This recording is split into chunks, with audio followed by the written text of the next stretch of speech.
Welcome to this Zentangle Quickie. My name is Heather Hartwick Gladden. I'm a certified Zentangle teacher, and today we're going to take a look at the tangle Juke from Zentangle.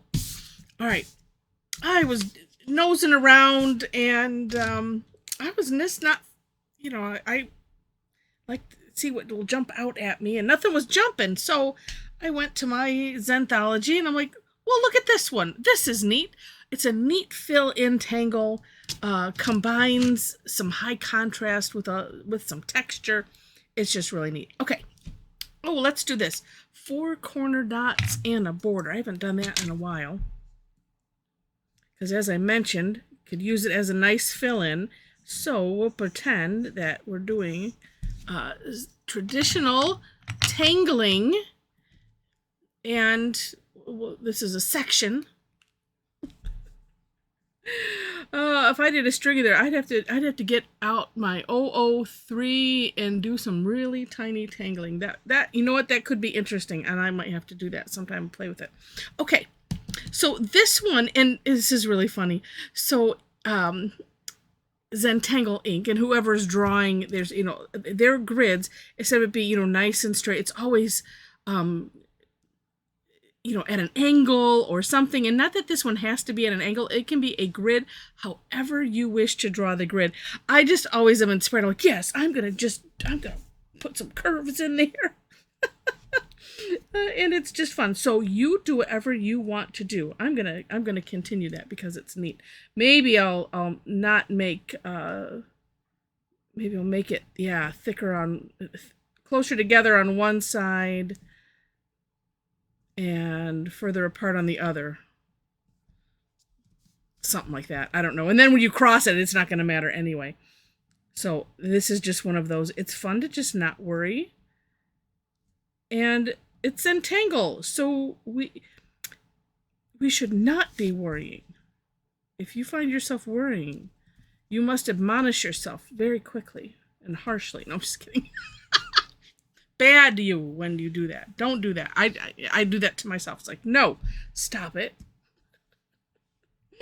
Oh my goodness. All right. So then, and now you could do this a couple of ways. And I have no original to show you because I don't believe that Zentangle has put this out there on a newsletter or anything. Not that I could find anyway. And I did do some, quite extensive searching. And that happens sometimes. And I believe this is an older one, so that happens. All right, so I'm just going to start here because that's where I want to start. And we're going to put in just some nice boxes inside. Now, okay, I have one. 2 ways you can approach this. This is where I was going. You can put boxes in all of them because eventually everyone will have a box. Or, and this is the way I'm going to do it. I almost wish I had flipped the order in my version of the step out, but I didn't, so it's okay. And the only reason I would have switched it is because then I had a lot of filling in to do as I was doing the step out. I'm like, well, I just like to, I like to do that to myself. Okay, so we're going down diagonal. If you were looking at it this way, as a proper grid, it's kind of like doing, a checkerboard idea. And that will just end there. And there. I'm going to turn it for ease.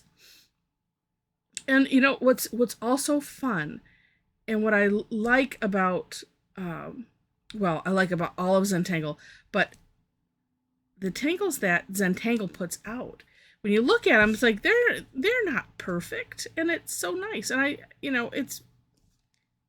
they're just very, very nice. So we're gonna do this. Let me get this. Some of these partials I miss. Okay. And so looking at their boxes, some of them, the lines are kind of curving in a little bit. You put whatever flair you want to put on it. It's perfectly fine. Okay. Now, this is the order I'm going to do this in. Again, you don't have to. So I'm going to fill in all around those boxes like that. Now you could just do this part, make the box and fill it in. You could do that if you have like I'm using the graphic one. You could do that. One thing I noticed, because yep. Okay, in one of the boxes in my step out, I did decide to do, I'm like, well, you know what? I could just do the boxes with this. One thing I noticed, which is usually the reason why I avoid doing that and just use it for fill-in, is because, well, like here, it just stays thick. Where here, as you can see, and this is just because of the way I was filling it in, but you have this crispness with that 01 that, you can't get that with this tip because it's just too thick. That's all there is to it. But it's up to you. It's personal choice. Play. That's what we're supposed to do. Okay. Now, I could hit pause. And we could fill things in together. I haven't done that in a long time. Because usually I yap right through it. And I could do that. I could tell you about some of the stuff that I usually say at the end. Because it's fun to do things out of order. Usually it messes my brain up, but so let me do that. If you enjoy Zentangle, and if you enjoy my style, goofy as it is, and you'd like to tangle with me and a bunch of other crazy tanglers online, we'd love to have you. I teach twice a week, Tuesdays and Thursdays. Start times are always the same. It's 11 a.m. and 7 p.m. my time here in Michigan, which is Eastern time. And I do a lot of them free. I do something called Tangle Time. That's on Thursdays. I pick a tangle or maybe two every once in a while. Who knows? It's whatever I feel like at the moment. And we just have fun with whatever that is. And then, and like I said, those are free. If you don't see it, if you see my class lists and you don't see a price listed, that means it's free. Then on the third Tuesday of the month, which is tomorrow, I do something called Tough Tangle Tuesday. And that's where I pick a tangle that is tough in a number of ways. It could be just that it requires a lot of focus. And probably more than this. This takes a little bit of focus just because, we're doing a lot of filling in. But it is not, I mean, do you have to fill it in with all one color? No. Does it have to be black? No. Can you do what you want? Yes. But so we have fun with, some of them are just darn hard, and and they usually, those ones are the ones that have like a neat 3D type effect, and so I set it to myself to figure it out, so I can somewhat explain it. Sometimes I think when I explain it, it makes it more of a mess, but we have fun through it, and it's just, it's always a good time, but it's fun to take a look at those tangles that are a bit more of a challenge and see if if we can conquer them. Even though really a tangle should be easy to do. But but yeah, we have fun, and those are free. So information for that is, if you go in that description section and then click, look below the link for the step out, and then click on my link tree. And there you'll find, places that I post classes. Come, if you're on Facebook, come follow me on Facebook, stuff like that. Okay, now back to this. I mentioned that we're going to be putting the boxes in all of them. This just kind of, to me, helps with a bit of eyeball confusion. Because if you put boxes in all of them, then I could totally see myself starting to fill in the wrong box, and then it would be, oh, okay, now how am I going to get around that and all that? All right, so in this one, you don't have to, well, you don't have to do all of the boxes first. So I'll only put it in a couple. But what we're going to do in these, and whatever direction you wish to go, we're just going to put some straight lines inside that box. Like that. So you could, take it one thing at a time and just do all the steps. What have I done to this pen? Oh, no, nothing. I have one that I fear that I've damaged. And usually by pushing either too hard or doing it too much like this and pushing too hard. Usually we like to do these pens straight up, but then you can't see anything. So I have to find a way, and I do try to keep half of an eye on my screen so I can make sure that you can see what I'm doing. And that's it. Well, you know what? Here's something else. Ooh, but you could take this to another level and make it.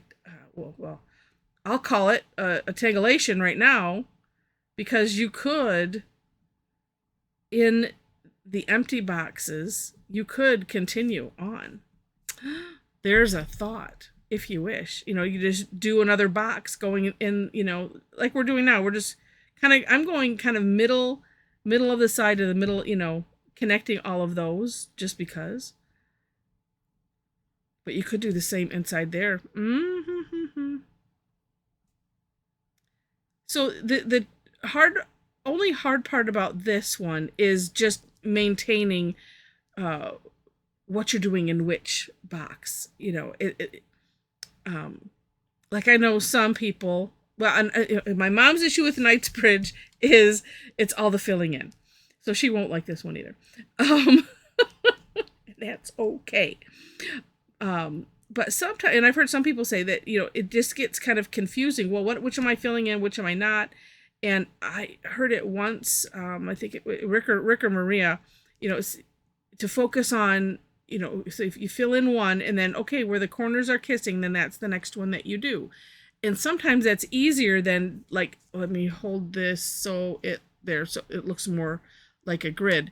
But it makes it easier than concentrating on every other one. So if we thought of it in rows instead of, you could think of it, this way, but you see the corners are touching, and it was just one of those things that was so simple. I'm like, wow, yeah, exactly. Why did I think of that? And it just works really, really well. And so looking at it this way, we have columns of, the open box with the filled in outside, the open outside with the lines in the box. But however you wish to display it, up to you. It's just kind of neat, like I said. And then as far as shading goes, this is one where it's probably going to be easier. I'm going to go ahead. Oh, wait. See, then I'm looking. I'm like, is that the right way? I don't know. I'm going to let me not redefine that. Let's just use what I have here. And, let's blur it to the out. Now I'm going to need to put more on. Blur it to the outside.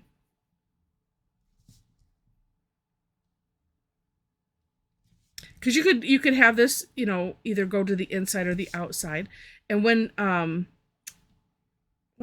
teaching traditional Zentangle, the Zentangle method, and you have more than just one box, it is really, really neat. Oh, I think I went way too dark. It is really, really neat and fun to play with this, which direction is it going?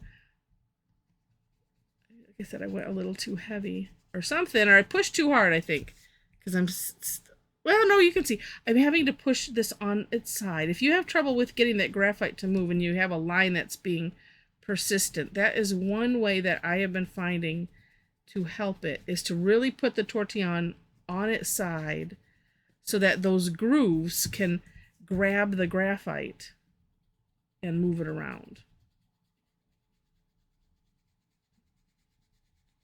It could also be that we're having a really warm day here today. It could be that it's saying, I don't feel like doing nothing. Just like I don't feel like doing nothing either. All right, there we go. And it's just neat. But yeah, you could have fun however you see fit to to shade it. I don't know that I would go, just because there's so much contrast in there. I don't know. Well, you know what? I don't know that I would, but okay, all of a sudden I decided, well, maybe I should. Let's see. If I was going to do, which direction do I want this to be? I don't know. And since I don't know, but you could have fun with these, you know, the totally open ones. And I'm just shading half of it. Just putting a little bit, what's left on my Tortillion, since I know I have a lot. You know, that can add some interesting dimension to it. You could, you know, just even put an L shape. Well, the L shape is going to make it look like it's in the corner anyway, but I want to emphasize that. Yeah, there we go. Up to you how you want to play with it, but I think that that is neat, especially when doing a section and something that has a lot of, you know, it's kind of busy as it is, just to do the perimeter.